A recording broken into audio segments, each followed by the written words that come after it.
Welcome into another college football week 2 video. We're giving our full prediction card or full betting card for this week, this whole slate. It's a very gross slate, probably the grossest one of the year.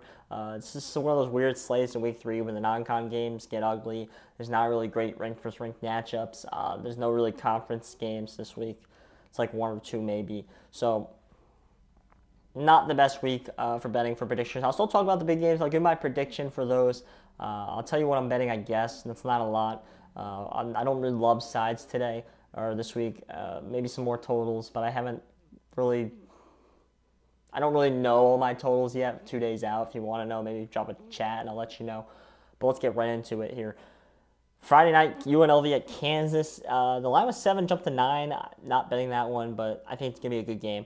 Arizona 20 Arizona at 14 Kansas State. I'm not betting this one. I already made a whole other breakdown video on this game. So if you want to go check that out, it's on the channel.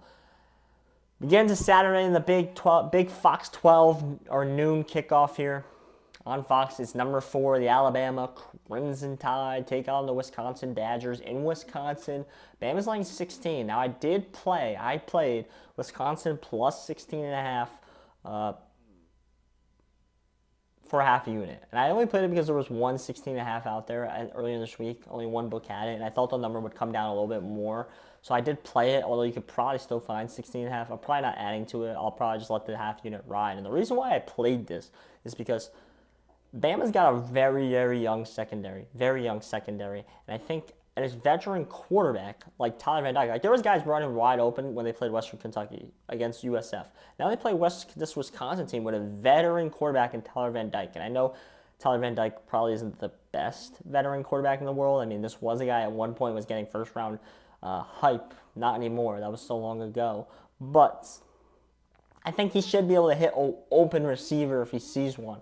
I think Wisconsin will be able to show some flaws here in the Alabama defense. So I'll take the 16.5 at home against Bama for Wisconsin. 12 p.m. game, LSU versus South Carolina. This one's tough. This is one of the ones where, like, if it's 6.5, I love LSU. If it's 7.5, I like South Carolina.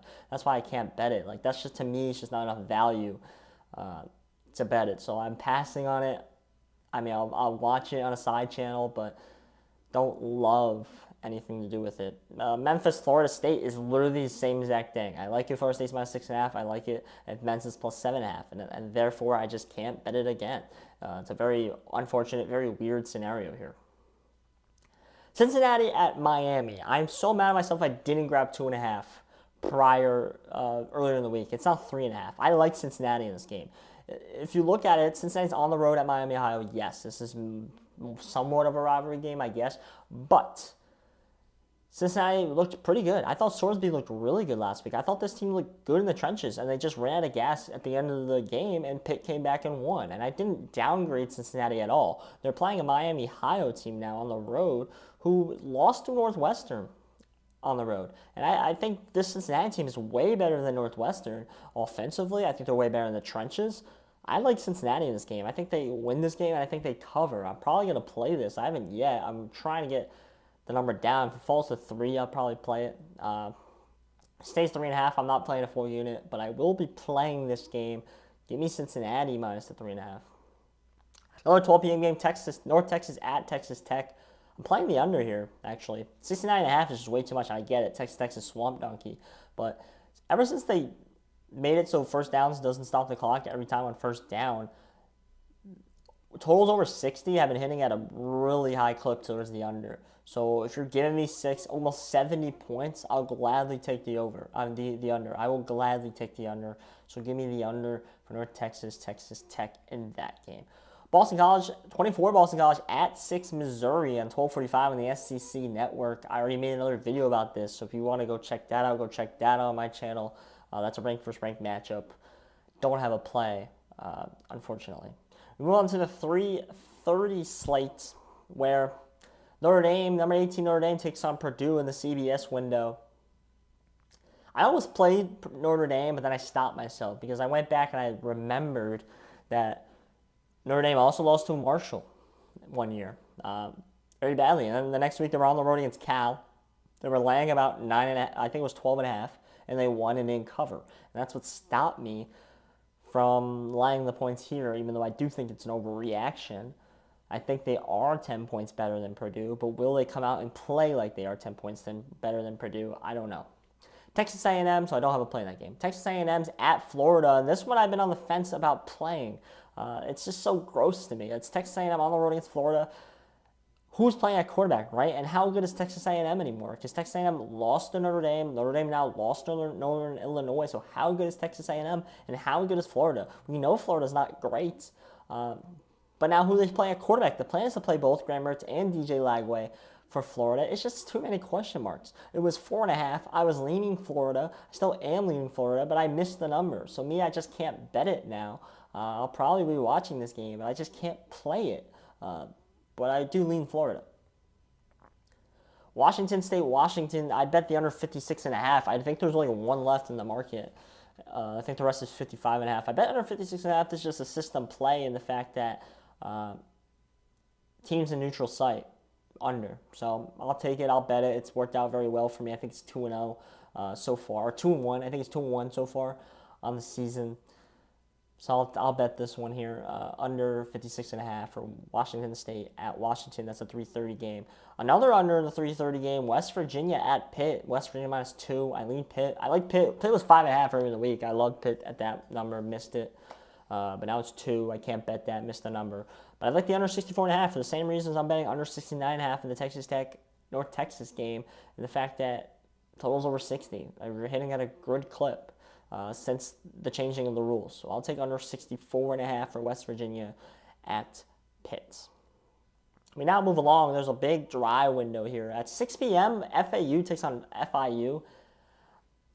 I want to lay 4.5, 5 so badly. I don't know why, I just do. Like, I can't buy the Florida International. I know they had a monster win against Central Michigan last week. I just can't buy it. They're only 4 points worse than Florida Atlantic on the road. I just can't I just can't even fathom that in my head, just because FIU's been so bad for so many years.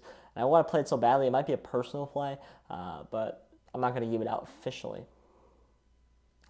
Moving on to the 7 o'clock window, I believe. A little shorter video here is because we don't have that many plays. I don't even know if we have one in the 7 o'clock window.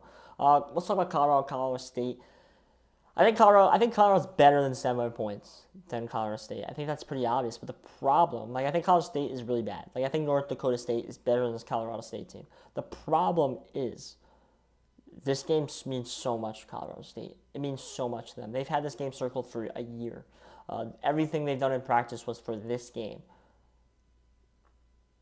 They're going to come different in this game. And I think that is a little troublesome. That is a little worrisome when you want to lay the points for Colorado, especially on the road. And I don't know if I can trust Deanne. I don't know if I can trust those trenches. I don't know if I can trust the run game.